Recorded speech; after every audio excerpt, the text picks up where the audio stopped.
Here you go.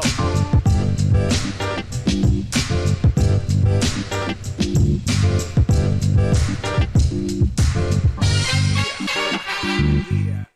1.16 billion. Boom! Welcome to the last live show of 2023. Our first live show was the first show we did after last year's Christmas break. We started live at 8 a.m., and you've all been with us every step of the way, grown every day. More people watching on Nothing Personal with David Sampson YouTube channel. Hit subscribe. Thank you for everything this year. We're going to keep going, but we still have a show today, and then next week you're going to get 3 mailbag episodes. But let's now get into a show, because last night I was minding my own business, had a glass of wine, went out to dinner, getting ready for the show. Before the call with Coco, we do the call. We're ready to lead off with rule changes in Major League Baseball. We've got a whole bunch of things we want to get to. And then I start watching Reacher Season 2. And then beep, beep, ring, ring, beep, beep. When things happen like that late at night, either someone's croaked, which is never positive, or there's breaking news, which is normally positive. I got CBS calling, get on the air. Coca, Yamamoto signed. He couldn't have signed. Who did he sign with? He didn't sign with the Dodgers. Aaron Boone just told us that Aaron Boone gave him a jersey. Brian Cashman flew all the way to Japan. They had scouts on every start. Steve Cohn whipped over, zipped over, jetted over to Japan on his private plane. I suggest or suppose refueling, maybe not necessary, though likely necessary. Then they had a dinner. The poor Red Sox, only one meeting. The Blue Jays, maybe they're a player. Giants, all of their eggs are in the middle. Chips in the basket. Mixed metaphor on December 22nd, 2023. Meanwhile, the Los Angeles Dodgers of Los Angeles signed Shohei Ohtani to a contract that has annoyed everybody in the game, but they're paying Ohtani $2 million. So they said, we have an idea. We need pitching, which is true, because we told you after the Ohtani signing, hey, that's a great DH signing. Congrats. You have a great lineup, no doubt. You put Betts, Freeman, and Will Smith and Shohei Ohtani back to back to back to back. You got yourself the 27 Yankees. Maybe. But who's going to throw the ball? So there's this Japanese player who played for Oryx. He waited. Oryx is the team when we went to Japan. Anyway, it's a different story. So in Japan, the rule is that if you don't wait until you're 25, there's a bunch of rules, but just say it's 25 years old. If you don't wait and you come to Major League Baseball, you get international slot money. Remember when Ohtani could only get like $5 million signing bonus because it all had to be what teams had for their international slot money? Then there's something called a posting system. A posting system is when you are an actual free agent and a team in Japan lets you go to Major League Baseball, but the team gets paid, and it's based on a formula. The more money the player gets, the more money the team gets. So the rumors were that Yamamoto is a 25-year-old. He had won Japan's version of the Cy Young 3 years in a row. He never gives up home runs, has amazing command, 4+ pitches, a curveball that'll bend your knee and make you cry, above average fastball, 99, pinpoint control, healthy, happy, the size of Pedro Martinez. Don't know if you knew that. He's 5'10", small guy, like even smaller than Roy Oswalt. Yeah, bring him in, put him toward the top of the rotation. We'll give him a couple $100 million. But then you started all these teams getting involved, and it went to 220, to 250, to 300. $300 million. There is no way that Yamamoto deserves to get more money than any other pitcher has ever gotten in free agency. It makes no sense. So there's no way he's going to get to Cole's number of 324. That would be absurd. The buzzing, the ringing, and then I had to check my eyes. I had to put on the 1.5s, and it said 325 for 12 years. And I started thinking, where have I heard that number before? Yamamoto's agent is a man named Joel Wolfe. Joel Wolfe, who I've told you is one of the top 1 or 2 agents in all of baseball. Joel Wolfe has a client named Giancarlo Stanton. Giancarlo Stanton was signed by us to a 13-year, $325 million contract, which at the time was the largest contract ever given out in baseball. So I'm looking at 12,325 for a 25-year-old, 12 years, that's 37. There's no way a pitcher can get 12 years. No pitcher. Well, maybe the Verlander deal was fine, the Scherzer deal original was fine, but 12 years, it's a unicorn. $325 million. Why do I know that number? Wait a minute. Garrett Cole got 324. Oh my God, Joel Wolfe, you did it.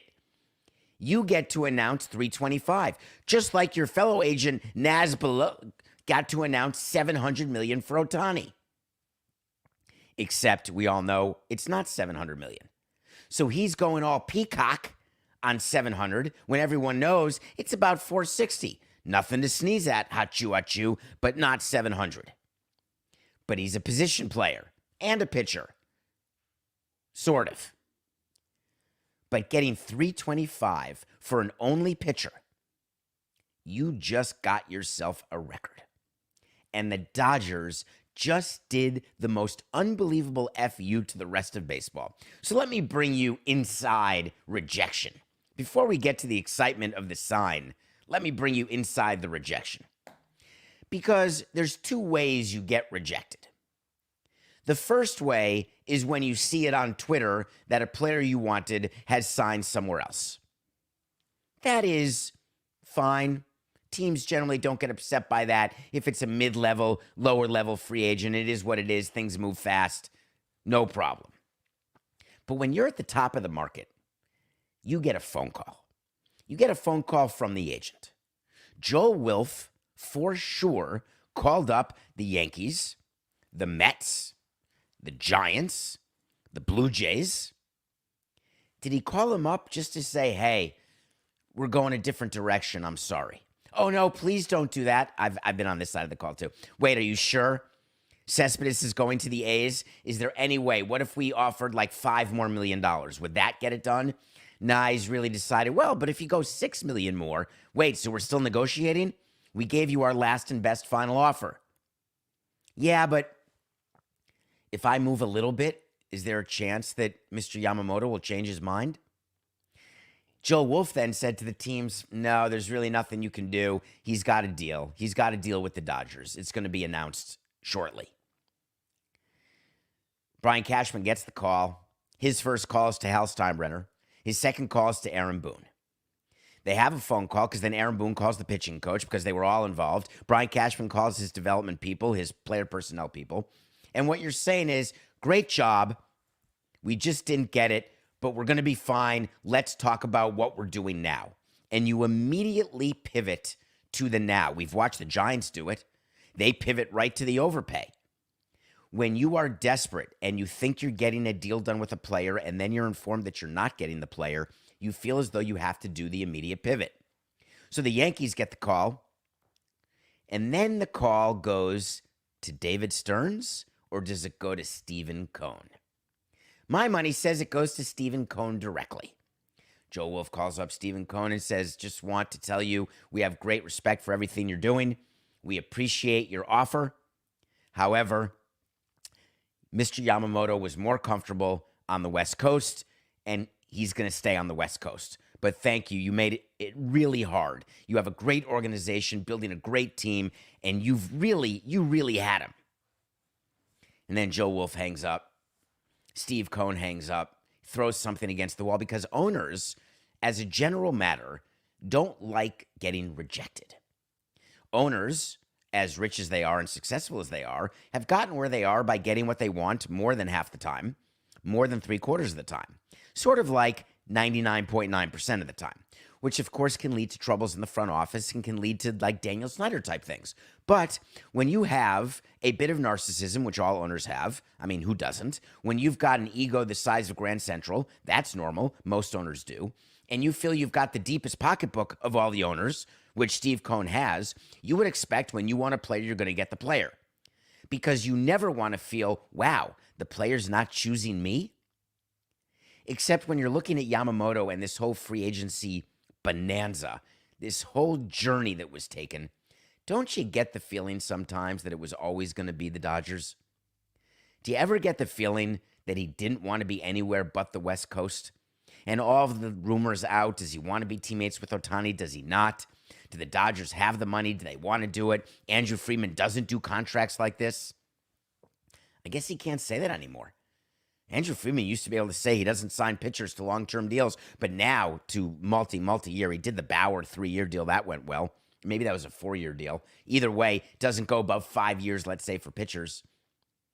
Now what Andrew Friedman will have to say at this press conference, and they're going to have a press conference, and we're not going to do an emergency podcast. We're not going to be live on the air because Coca and I are taking off for the week. We'll be back January 2nd. But I promise you, when Yamamoto is announced, Andrew Friedman will say something like this. First of all, I just want to thank Joel Wolf and the entire crew around Yamamoto and tell you that this is a special kid. You don't have players like this come around more than once in your career. And the support that I got from Mark Walter and Stan Kasten and the rest of the ownership group to really stretch to a place that we've been unwilling to go shows you what we think about this player. And we did our homework. We saw him pitch. We spent multiple hours with him. And we are confident that he will be a productive player through the length of the contract. Mr. Friedman, are you concerned at all about this length? No, not at all. This is a gamble and a bet that is absolutely backed by analytics, numbers, my brain, my eyes, and all of my years of experience that he will pitch for us for 12 years. And what I'll be saying in the background while sipping a pina colada and making love in the rain, horse hockey. Yamamoto has no chance to give you 30 starts a year for 12 straight years because pitchers can't do that. There will be an injury somewhere down the line. I'm not rooting for it. I'm not hoping for it.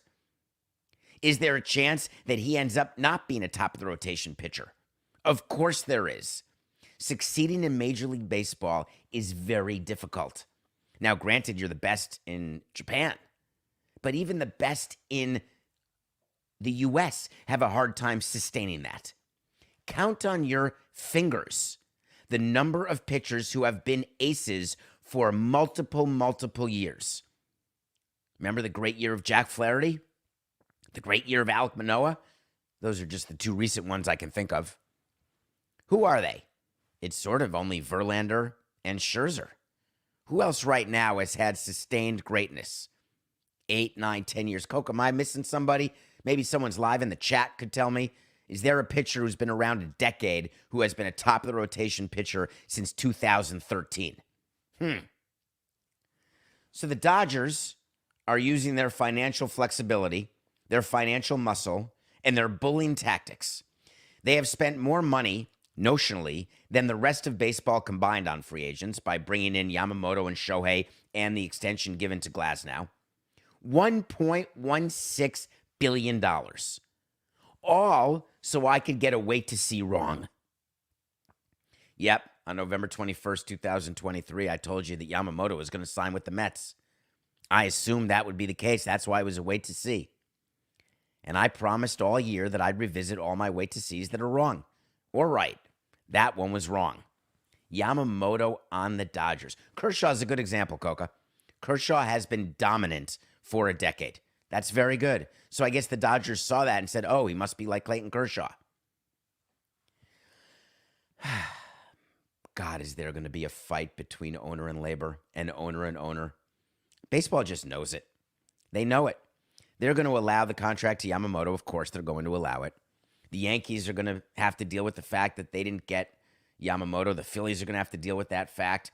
Let's see how many people overpay for Blake. I'll give you a 5 Snell. Or Jordan, I've been really good when it matters, Montgomery.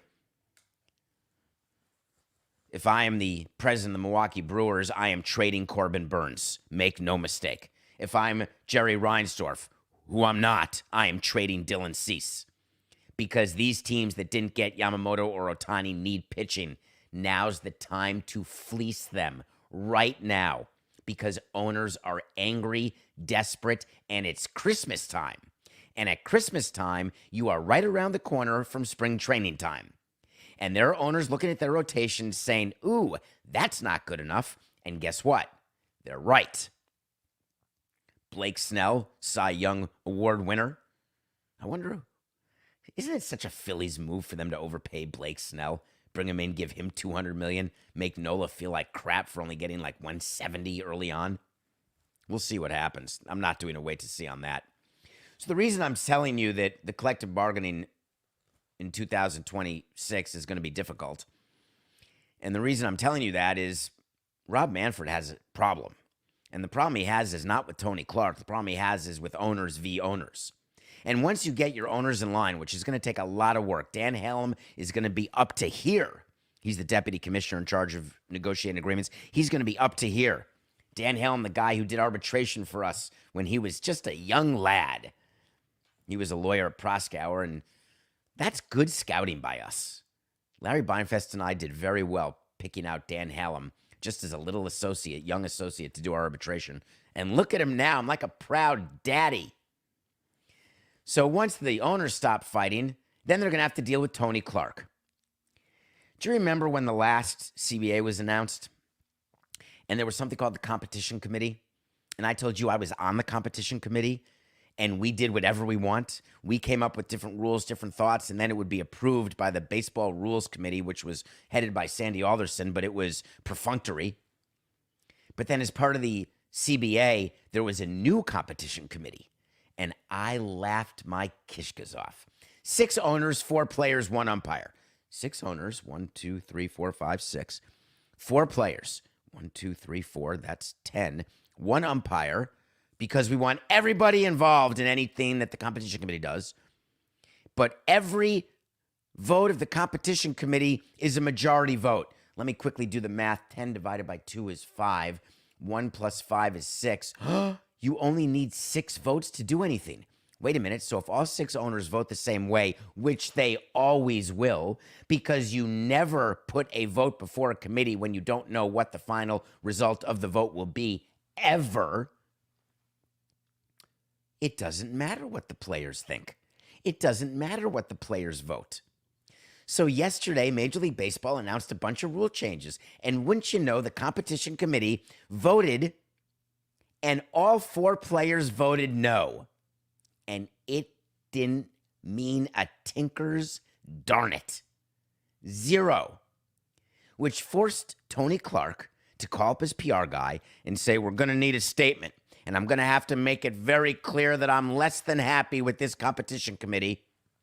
I just got to read you what he said because it's so good. Commenting on the fact that all player representatives voted against the proposed rule changes, and I'm going to get to what they are in a minute, but they're not even that important. Tony said, as they made clear in the competition committee, players strongly feel, I like that.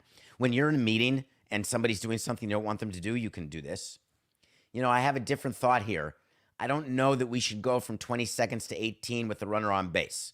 Well, but we want to save 5 minutes, Max. It's not Max anymore, but just pretend it's Max. Or just say Scott Boras, because that's really who it is always. Yeah, but I got to tell you, I'm worried about injuries. No, we've thought about that, and we're studying that. But we really do feel like this makes sense. And we're going to change mound visits from 5 to 4 because fans hate mound visits, and they're a ridiculous waste of time. And on top of that, we're going to stop teams from having pitchers warm up and then not face anyone because you go commercial, then warm up, then they get replaced because of a pinch hitter. Side note, Coca, I've been talking about that rule change for a decade. Just announce it. Be forced to announce. This was my motion that got denied. I want pitch hitters announced right at the end of the previous half inning. Then I want the pitching change to happen. Then I want the new hitter to replace the pinch hitter. And then I want the new pitcher. Or do what baseball did yesterday. Pitchers, when they come in to warm up before an inning, have to face one hitter. Hell yeah. How do you feel about that, guys? Well, I got to tell you, I strongly disagree. But to do that, you have to raise your voice. And then to put in a statement, you have to make sure that the players are on board with how strongly you disagree. Players strongly feel that following last season's profound changes to the fundamental rules of the game. Tony, really? What are you, Shakespeare? Those changes were profound. The pitch clock, epic. It's like we're screwing with atoms and amoebas and particles. We've discovered gravity. Profound. We're sports, folks. We're entertainment. There's nothing profound about what we do, despite what we all say. Following last season's profound changes to the fundamental rules of the game, immediate additional changes are unnecessary and offer no meaningful benefits to fans, players, or the competition on the field. Says who, Tony? We've got a bunch of fans who are in focus groups who say they don't like mound visits. We've got a bunch of broadcasters who pay us money that we then overpay to your union members that say we want crisper, shorter games. So I believe that may not be accurate. He then said, because the way to really curry favor with the media and with fans, just talk about injuries, because we all care so much about injuries. Except what Tony doesn't realize is owners care more about injuries than you do. You, the fan, you, the media, you, the union. Owners care way more about injuries.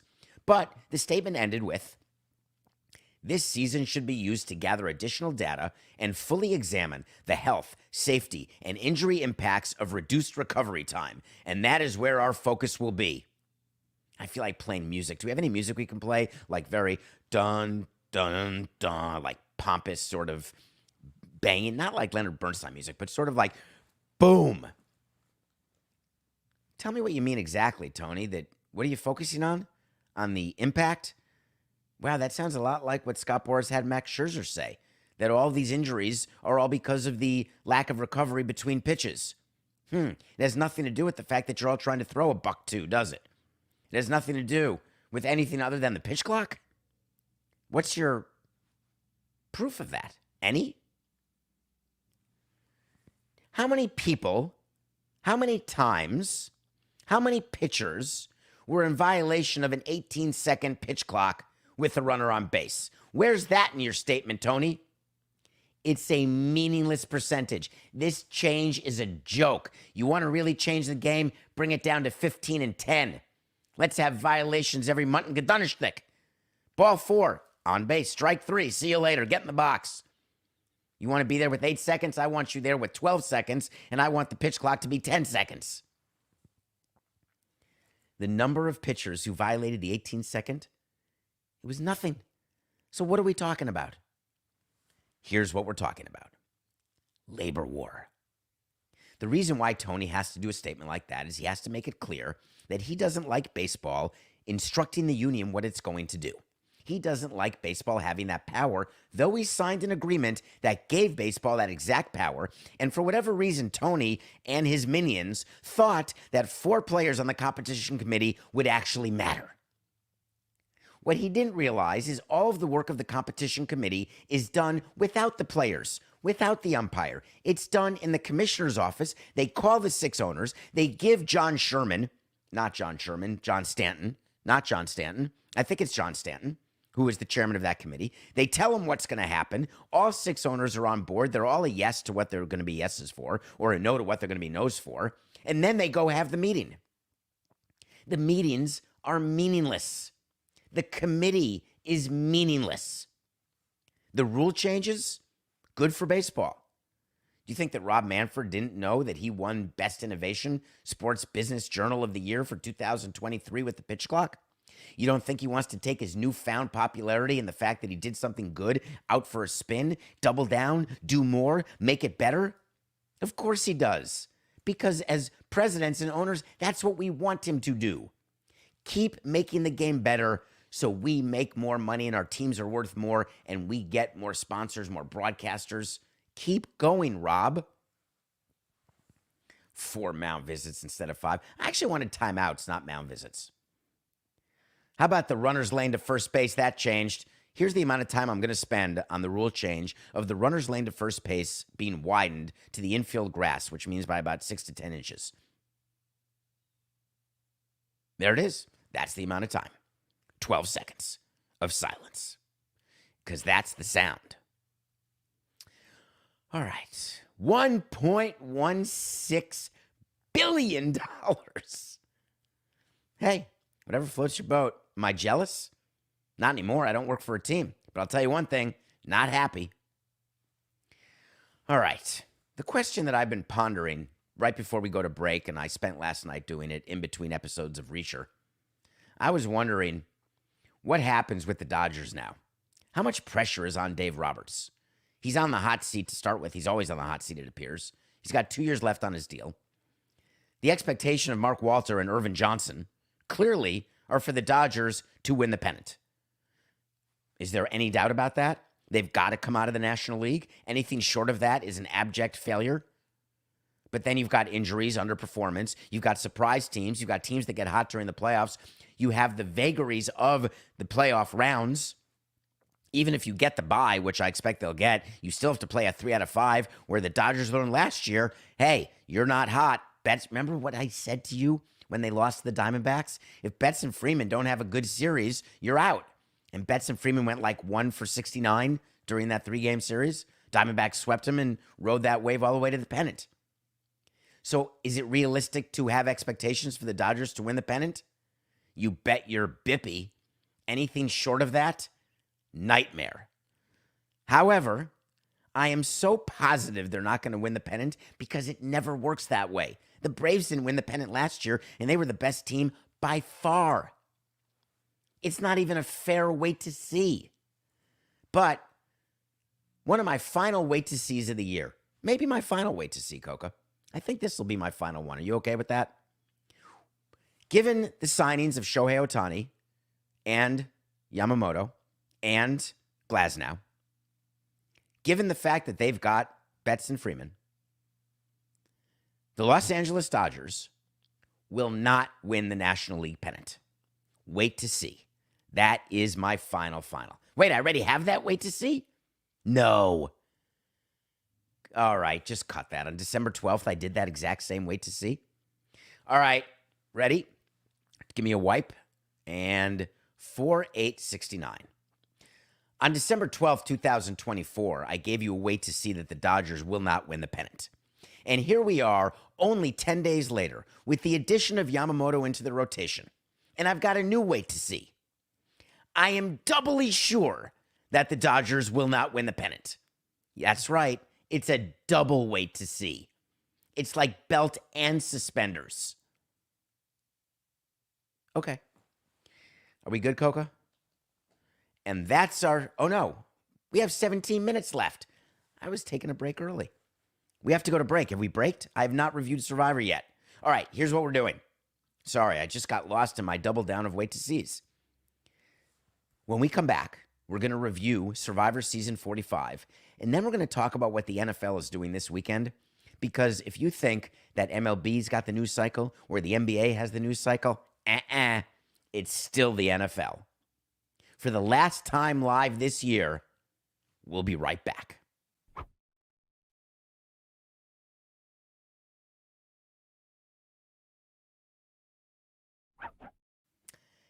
Hey, it's David Sampson. I'm here with Matthew Coca, as we are every day at 9 a.m. live.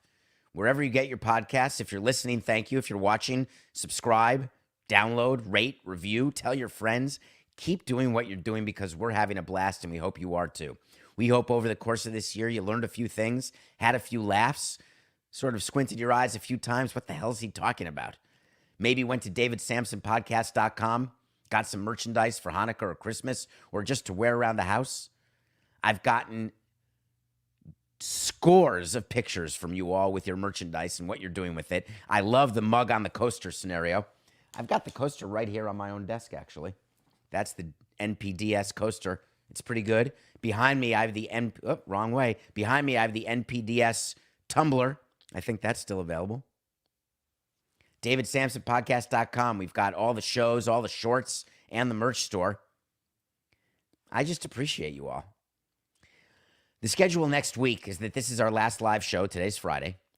Monday's Christmas. Merry Christmas. Coco will not work on Christmas, and neither will I. Tuesday, mailbag. Wednesday, mailbag. Thursday, a really fun mailbag with a bunch of year-end lists where I come to grips with how I did with my New Year's resolutions. Spoiler alert, mediocre with a capital M. Friday, no show. And then Happy New Year. Monday, January 1st, enjoy your New Year's Day. Watch a few bowls. Have a few bowls. Enjoy a few bowls. And then Tuesday, January 2nd, we'll be here live, 8 a.m. for the beginning of 2024. A couple nights ago, Survivor 45 ended. We've got a Miami winner, D1 Survivor. Spoiler alert.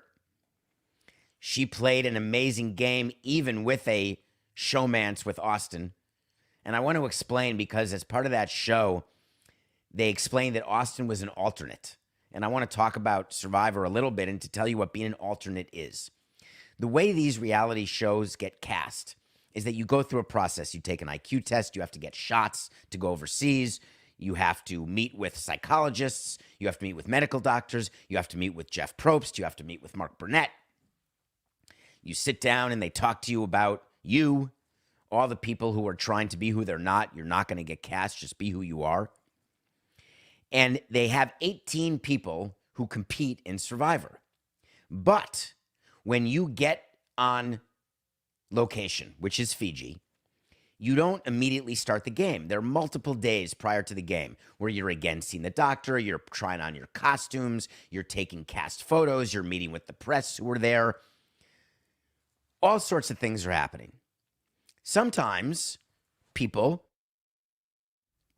either freak out or they get sick or they bail. Sometimes the casting department want to go a different direction. And you don't call on someone in the States and say, hurry up, get to Fiji. We're starting Survivor in 10 hours. Instead, what you do is you fly out 18 people who are the primary cast, and then you fly out alternates. Alternates come to Fiji with no feeling that they will be competing in the game, knowing it's like a bench player. It's like a bat on your bench. Or it's the guy who goes into the basketball game, Herb Williams, my main man. Where you go into the game in a blowout, or if something crazy happens with foul trouble, you got to be ready. You got to prepare. You got to get your shots. You got to learn how to make fire. You got to learn how to make shelter. But you know in the back of your mind that it's not all that likely. But stay sharp. And then the producers come up to you and they say, hey, you're in the game. And they did that with Austin. And he rode that all the way to the final three, all the way to a compelling relationship with both Drew and with Dee. Phenomenal season. Fascinating. Great characters. The casting department of Survivor is really something. They're putting together a show with characters, and they find characters who are genuine. It's really them. So for all the people who want to be on Survivor, A, you need to apply, but B, don't try to be something you're not, because just be you, and it's either good enough or not. Okay. Survivor 46 starts in February. I can't wait. Do you know it was 10 years ago this year that I filmed my season 28 of Survivor, and it debuted on February 26th of 2014. So season 46 will debut sometime in February of 2024, and it will mark a decade since I had the surreal experience. And a friend of mine, a glorious friend of mine in Las Vegas, her name is Jacqueline, she threw me a party for the first episode of Survivor, and I couldn't tell anyone that I was voted out because I didn't want to give up prize money, and you're not allowed to tell anyone. And so I had to go to this party because it was the debut on Survivor. And so I'm sitting there watching thinking, maybe I didn't get voted out first. And then when I did, the entire party, it's like in the movie Dave when something happens and there's an indictment or something and everyone leaves a party. All of a sudden the party's going, everything's great. And then the first person voted out as Survivor, Cagayan, David. Silence. People going to the doors, staring at me. Are you okay? I can't believe it. I thought you won. That's a true story. Okay. What are you doing this weekend? Are you watching the NFL? While you were sleeping, the NFL is doing something this weekend that is absolutely staggering, and it should give you interesting insight into what their goal is. The NFL plays games, as you know, on Sundays, but then they had a Monday night game. That's pretty cool. And then they said, let's do a Thursday night game. So the week goes from Thursday to Sunday. So they have no games Friday or Saturday, and no games Tuesday or Wednesday. Tuesday or Wednesday is the in-between week time. Week 11 ends Monday, week 12 starts Thursday. But then later in the season, they start with Saturday games. Is it no coincidence that college football is over? I digress.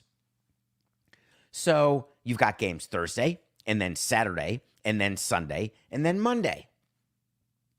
On Black Friday, they said, how about a game on Friday? Okay, Thursday, Friday, Saturday, Sunday, Monday. That leaves us Tuesday and Wednesday. They got YouTube to spend a couple bill to get the red zone, to get the package. When does that become not a necessary investment for you? When do you not need that? When every game has its own national window. That's when you don't need it anymore. What's the use of the red zone if you don't have 4 games going on at once? Just watch the game that's on. The best value for the NFL is to have standalone national windows. And this weekend, they're giving it a whirl. There are 7 games that have standalone national windows this weekend. 7. It started last night with the Saints-Rams. We had the Saints +4, and we lost that bet of the day.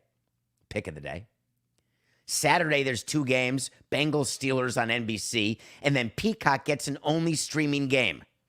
Like Amazon Prime's Black Friday game. Only streaming. You want to watch the game, get Peacock. No alternative.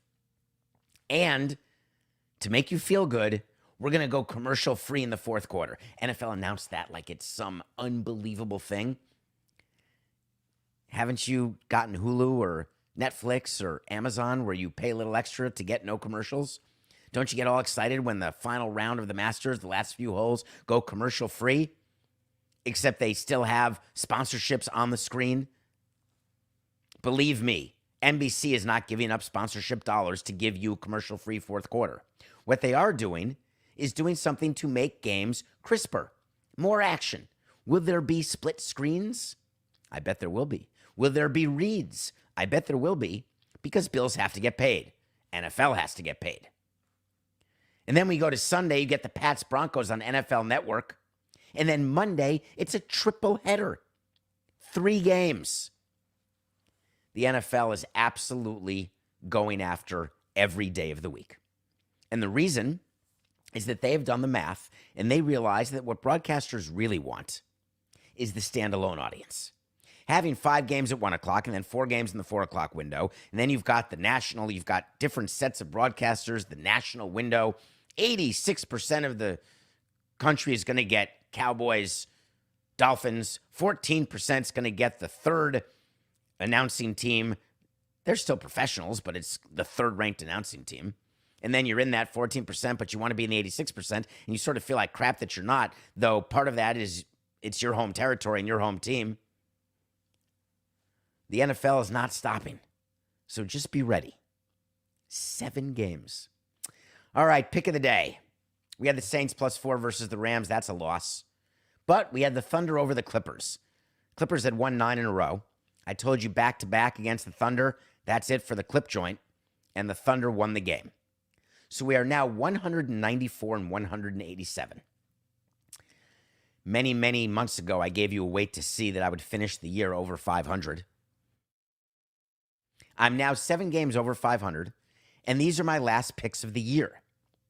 You can bet your bippy that I'm not giving you 7 picks, because were I to go 0-7, then I would not finish above 500. Therefore, I'm giving you 3 picks. If I lose them all, 194 and 190, we're winners.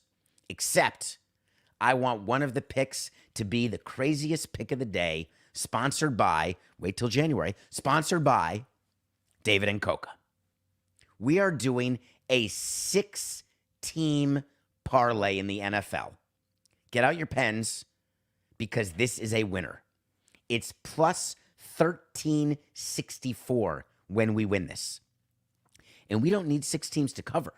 We just need 6 teams to win because we're doing it on the money line. Start with the Bengals, then the Bills, then the Chiefs, then the Eagles, then the Ravens, then the Cowboys. Are you despondent? Do you think the Dolphins will beat the Cowboys? All right, we'll lose the parlay. Think the Niners will beat the Ravens? All right, then we'll lose the parlay. Think the Steelers will beat the Bengals? All right, we'll lose the parlay. I can't remember who the Bills, Chiefs, and Eagles are playing. Oh, Eagles are playing the Giants. That's 4 of 6, I remember, and it's not written here. Anyway, that's a 16 money line parlay. Again, that's Bengals, Bills, Chiefs, Eagles, Ravens, Cowboys, plus 1364. Then, on Sunday, I'm doubling down on one of the games because I love it. Cowboys +1 versus the Dolphins. I think the Dolphins are fine. I do. I think Hill will probably play again. There's just something about the Dolphins that makes me say they're not going to Vegas.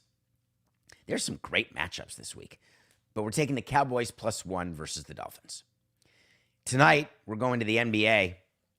Did you see that Jokic? There's a lot going on with Nike. I think Jokic just did a shoe deal with a Chinese company.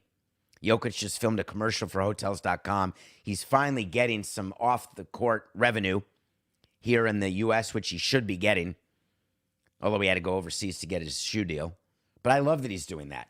Nike's trying to decide who they're going to pay for, who they're not. Tiger Woods is rumored to have his Nike deal expire, and he's going to go a different direction. Because no matter what, for the companies that do these deals, they've got to see some sort of ROI. And the more you're paying Tiger, the more sales that have to happen. Tiger, like any relationship, it can get stale, it can get old, and you're looking for something new, just so it feels good. The Nuggets are playing the Nets tonight.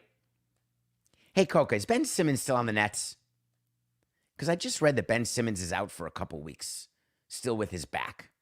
Anyway, we've got the Nuggets -4.5 over the Nets. That's another pick. I was going to talk about Zion Williamson. I don't know that I want to end the year on a Zion Williamson story, but it was fascinating, so I just want to mention it before we go. We got a couple minutes. Did you see that Zion Williamson, the final 3 years of his contract are not actually guaranteed the way we thought when he signed that extension? And remember when I told you that I couldn't believe the Pelicans were doing that? Why double down when you made a mistake and you gave Zion all of this money and you know he doesn't take care of himself? And I questioned the Pelicans. The reason I want to end on this is that I think it's so important with the platform that you've given me that I acknowledge when I'm wrong. And I manifest that in wait to sees, but also in bigger things. If the A's moved to Vegas, I was just wrong about how I thought that would play out. I was wrong to impugn the Pelicans front office because they didn't sign Zion to a guaranteed contract the way I thought they did. It just came out that, in fact, the guarantee is based on a formula which is based on his health and conditioning. And if he's in violation, it's like 295 combined pounds and body mass index. The last 3 years become options, not guaranteed. How brilliant. A, that they did it, and B, that it kept quiet until now. When you have a situation with your star player where it's not working out, it's so hard to admit that you were wrong. The Zion Williamson pick is such an example where for the Pelicans to acknowledge and to manifest that acknowledgement in a contract structured like that, that takes a level of professionalism and a level of job security that is not common in our industry. One of the main reasons why GMs do what they do, why presidents do what they do, or managers, is that they don't feel as though they can look 10 years down the line. They've got to look tomorrow. They've got to prove themselves to the owner tomorrow to get the next deal, the next contract, the raise. But the Pelicans found a way to make Zion Williamson responsible for his actions. How refreshing is it if we were all responsible for what we said, what we did, what we ate, and we didn't try to pawn it off on somebody, blame somebody for what ills us? as we head into the new year, I encourage everyone to think about all the things we've talked about on Nothing Personal, all of the things that I've learned from you, the way you contact me on davidsampsonpodcast.com or on Twitter at David P. Sampson, all of the moments where you teach me something I didn't know or tell me that you heard something in a way that I didn't intend to deliver it. I appreciate that. And we're going to keep going. And until then, it's just business. This is Nothing Personal. Happy birthday, Grandpa.